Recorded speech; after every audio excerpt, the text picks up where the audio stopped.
warahmatullahi wabarakatuh.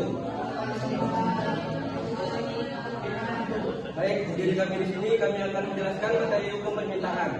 Nah, pertama-tama kami akan mengenalkan terlebih dahulu. Baik, saya Ahmad Arif Enanda.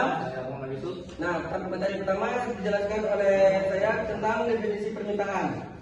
Definisi permintaan menurut Sadono Sukirno, permintaan adalah jumlah barang yang diminta dan dapat dibeli oleh konsumen pada berbagai tingkat harga dalam periode waktu tertentu.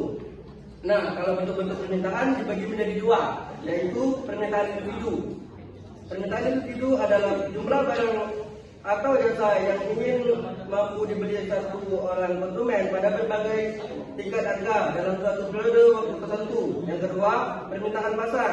Permintaan pasar adalah jumlah barang atau jasa yang ingin dan mampu dibeli oleh seluruh konsumen dalam pasar pada berbagai tingkat harga dalam suatu periode waktu tertentu. Permintaan pasar diperoleh dengan menjumlahkan permintaan individu dari semua konsumen. Nah, hukum permintaan. Hukum permintaan menyatakan bahwa jika harga barang itu naik, maka permintaan harga itu akan menurun. Atau sebaliknya, jika harga barang itu menurun, maka jumlah barang itu akan menaik. Nah, contoh hukum permintaan. Maka permintaan telur akan menurun, sedangkan jika harga barang menurun, maka permintaan akan meningkat. Kalau faktor-faktor yang mengaruhi permintaan, yaitu ada 7. Kami menjelaskannya 2 saja. Yang pertama, harga barang itu sendiri. Saya suka daging sapi, sedangkan daging sapi mahal, maka permintaan daging ayam akan meningkat karena konsumen pasti beralih ke lebih murah. Yang kedua, selera atau kebiasaan konsumen. Nah, tren minuman boba membuat permintaan terhadap boba akan menarik meskipun harga relatif lebih mahal.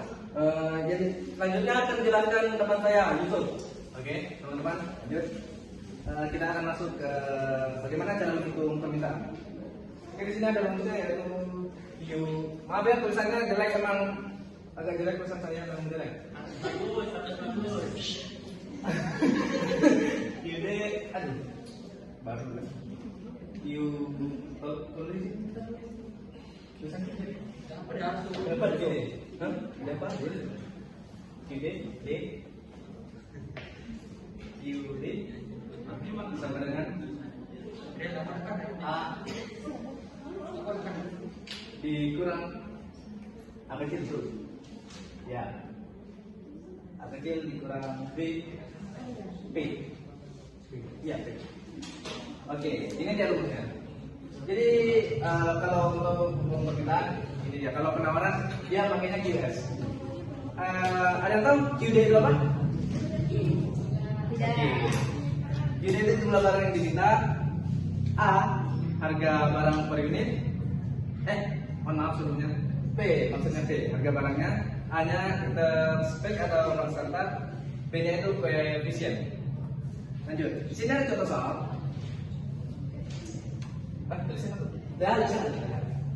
Di pasar ada permintaan beras ya, beras tulis. Kita lanjut ke, di sini sudah ditentukan bahwa QD sama dengan 100 dikurang 5P. Ada yang tahu 100 sama 5 yang dapat dari mana? Iya, benar sekali.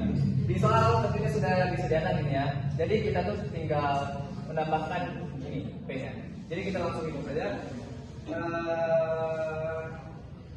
Di sini ada 2 pertanyaan. Yang pertama, hitung berapa permintaan berasnya jika harganya 10.000 per kilo, dan hitung berapa permintaan beras jika harganya 15.000 per kilo.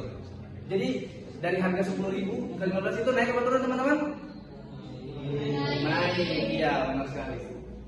Kita lanjut, yang pertama, ketika harganya 10.000, jika harganya 10.000,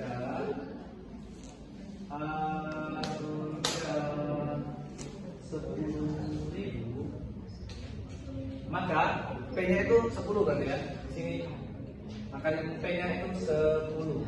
Dia tuh diambilnya dari harga sini. Cuman nolnya coret 3 ya. Jadi 10. Terus jadi kalau kita masukin rumus itu kayak gini. Q sama dengan 100 dikurang 5 dikali 10. Kita kerjakan dulu ini 5 kali 10 itu berapa, baru nanti dikurangi 100 kurang hasil ini. Jadi sama dengan 100 dikurang 50 sama dengan 50 kilogram. Jadi teman-teman, ketika harganya 10.000, maka permintaan yang dihasilkan itu 50 kilogram.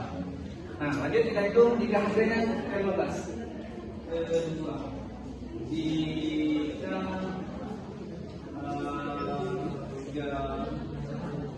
15.000. Jadi jika harganya 15.000, maka P-nya itu 15 saja.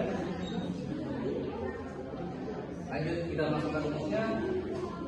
UD sama dengan 100 dikurang 5 dikali 15 sama dengan 100 dikurang 75 sama dengan 25 kilogram.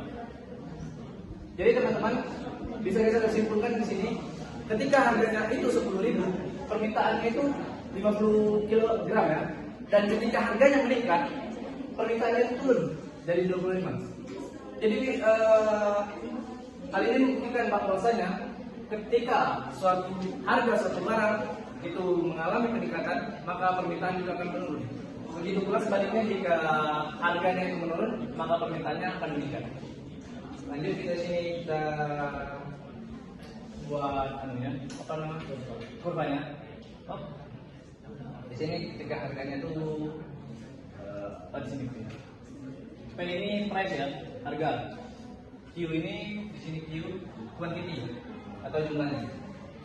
Jadi kita masukin ketika harganya itu, bentar kita tentukan di sini. Langsung kita taruh di sini ketika jumlahnya harganya 10.000.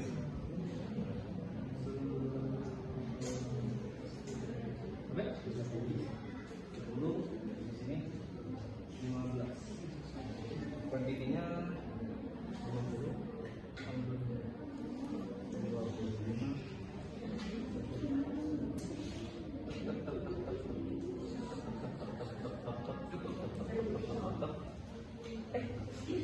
Ini 50 guys. Sorry. Sini. Ini.